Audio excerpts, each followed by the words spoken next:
দীর্ঘদিন ধরে চলাচল করছে ফেরি এটা দিয়ে। তো আমাদের হচ্ছে একটা সার্টেন টাইম পরে পন্টনগুলো আমাদের মেরামতে যেতে হয়। মেরামত করে আবার ওইটাকে আবার চলাচল উপযোগী করতে হয়।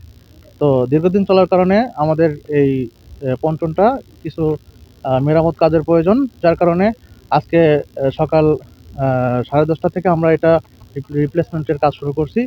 ইতিমধ্যে আমাদের রোরো পন্টন 7 ছিল এখানে, এটা আমরা এখন রিপ্লেস করে অলরেডি সেল করতে যাচ্ছে।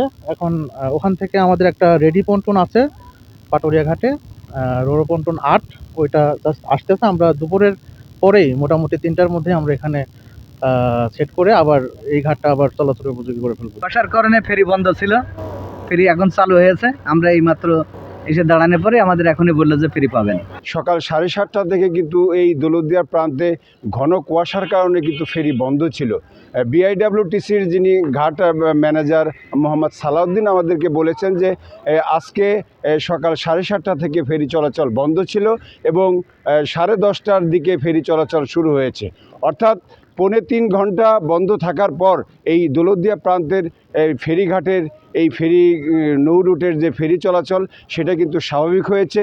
তবে আমরা সকাল থেকে ঘাট ঘুরে দেখেছি যে এই ফেরি বন্ধ থাকার কারণে কিছু এই মহাসড়কের যে জায়গাগুলি রয়েছে সেখানে কিন্তু দূরপাল্লার যে বাসগুলি রয়েছে, ট্রাকগুলি রয়েছে, সেইগুলি কিন্তু আটকে ছিল।